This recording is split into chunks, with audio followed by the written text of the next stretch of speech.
Mahalakshmi layout ವಿಧಾನಸಭಾ ಕ್ಷೇತ್ರದ ಜನಪ್ರಿಯ ಶಾಸಕರಾದ ಅಭಿವೃದ್ಧಿ ಅಧಿಕಾರ ಗೌರವಾನ್ವಿತ ನಾಯಕರಾದ ಶ್ರೀ ಸನ್ಮಾನ್ಯ ಕೆ. ಗೋಪಾಲಯ್ಯ ಅವರ 65ನೇ ಹುಟ್ಟು ಹಬ್ಬದ ಅಂಗವಾಗಿ 65 ಗಿಡಗಳ ನೆಡುವ ಮೂಲಕ ಹುಟ್ಟುಹಬ್ಬ ಆಚರಿಸಿಕೊಂಡರು.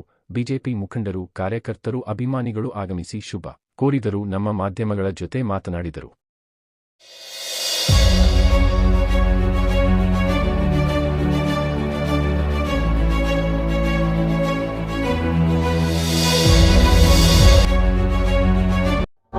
ಮಹಾಲಕ್ಷ್ಮಿ ಲೇಔಟ್ ವಿಧಾನಸಭಾ ಕ್ಷೇತ್ರದ ಶಾಸಕರು ಮತ್ತು ನಮ್ಮ ನಾಯಕರಾದಂಥ ಗೋಪಣ್ಣನವರ ಹುಟ್ಟುಹಬ್ಬವನ್ನು ಅತ್ಯಂತ ಸರಳವಾಗಿ ಕಾರ್ಯಕರ್ತರು ಮತ್ತು ಮುಖಂಡರು ಸೇರಿ ಆಯೋಜನೆ ಮಾಡಿರುವಂಥ ಈ ಕಾರ್ಯಕ್ರಮ. ಈ ಬಾರಿ ಅವರ ಹುಟ್ಟುಹಬ್ಬವನ್ನು ಆಚರಿಸ್ಕೋಬಾರ್ದು ಅನ್ನುವಂಥದ್ದು ಅವರ ಅನಿಸಿಕೆ ಆಗಿತ್ತು. ಆದರೂ ಕೂಡ ನಮ್ಮ ಮುಖಂಡರ ಮತ್ತು ಕಾರ್ಯಕರ್ತರ ಒತ್ತಾಸೆ ಮೇರೆಗೆ ಈಗ ಬಂದು ಅವರು ಆ ಕಾರ್ಯಕ್ರಮದಲ್ಲಿ ಭಾಗವಹಿಸಿ ಹೋಗಿದ್ದಾರೆ.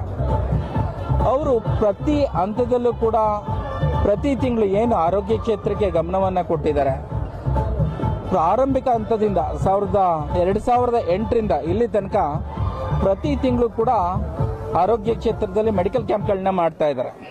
ಕಣ್ಣನ್ನು ತೊಂದರೆ ಇರುವಂಥವ್ರಿಗೆ ಆಪರೇಷನ್ ಮಾಡಿಸುವಂಥದ್ದಾಗಿರಲಿ, ಕನ್ನಡಕಗಳನ್ನ ವಿತರಿಸುವಂಥದ್ದಾಗಿರಲಿ, ಮತ್ತು ಕ್ಷಯಮುಕ್ತ ಭಾರತದ ಅಡಿನಲ್ಲಿ ಕ್ಷಯಮುಕ್ತ TB ಪೇಷಂಟ್ ಯಾರಿದೆ ಅವರಿಗೆ ಪೌಷ್ಟಿಕಾಹಾರದ ಕಿಟ್ಗಳನ್ನು ಕೊಡುವಂಥದ್ದಾಗಿರಲಿ, ಮತ್ತು ಈ ಉಸಿರಾಡಲಿಕ್ಕೆ ತೊಂದರೆ ಇರುವಂಥವ್ರಿಗೆ ಆಕ್ಸಿಜನ್ ಕೊಡುವಂಥ ವ್ಯವಸ್ಥೆ ಆಗಲಿ. 2013ರಲ್ಲಿ ಪ್ರಾರಂಭಗೊಂಡಂಥ ಈ ಕೆಲವು ಕಾರ್ಯಕ್ರಮಗಳು ಇಲ್ಲಿ ಕೂಡ ಕಂಟಿನ್ಯೂ ಆಗ್ತಾ ಬಂದಿವೆ. ಆ ನಿಟ್ಟಿನಲ್ಲಿ ಅವರಿಗೆ ಒಳ್ಳೆಯದಾಗಲಿ, ಅವರ ಭವಿಷ್ಯ ಉತ್ತಮವಾಗಿರಲಿ, ರಾಜಕೀಯ ಭವಿಷ್ಯ ಇನ್ನೂ ಉಜ್ವಲವಾಗಲಿ ಅಂತ ಕೇಳ್ಕೊಳ್ತಾ ನಾನು ಅವರಿಗೆ ಹುಟ್ಟುಹಬ್ಬದ ಶುಭಾಶಯವನ್ನು ಕೋರ್ತೇನೆ.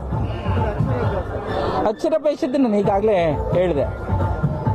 ಈ 2 ಗೌರ್ಮೆಂಟ್ ಸ್ಕೂಲ್ಗಳೇನಿದೆ, ಅಟಲ್ ಬಿಹಾರಿ ವಾಜಪೇಯಿ ಪಬ್ಲಿಕ್ ಸ್ಕೂಲು ಮತ್ತು ಕರ್ನಾಟಕ ಪಬ್ಲಿಕ್ ಸ್ಕೂಲಲ್ಲಿ, ಅಟಲ್ ಬಿಹಾರಿ ವಾಜಪೇಯಿ ಸ್ಕೂಲಲ್ಲಿ ನಮ್ಮ ನಿರ್ಮಲಾನಂದ ಸ್ವಾಮಿಗಳಿಗೆ ಕರೆದು ಅಕ್ಷರಾಭ್ಯಾಸ ಕಾರ್ಯಕ್ರಮವನ್ನು ಮಾಡಿಸ್ತಾ ಇದ್ದಾರೆ.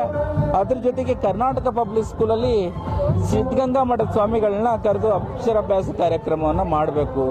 ಯಾರು ಬಡವರು ಮಕ್ಕಳಿದ್ದಾರೆ ಅವರು ಕೂಡ ಆ ಒಂದು ಸೌಲಭ್ಯ ಸಿಗಬೇಕು, ಆ ನಿಟ್ಟಲ್ಲಿ ಕೆಲಸ ಮಾಡೋಣ ಅನ್ನುವಂಥದ್ದು ಅವರ ಉದ್ದೇಶ. ಹಾಗಾಗಿ ಆ ಕಾರ್ಯಕ್ರಮವನ್ನು ಕೂಡ ಇವತ್ತೇ ಹಮ್ಮಿಕೊಂಡಿದ್ದಾರೆ. ಹಾಗಾಗಿ ಒಳ್ಳೆಯದಾಗ್ತದೆ.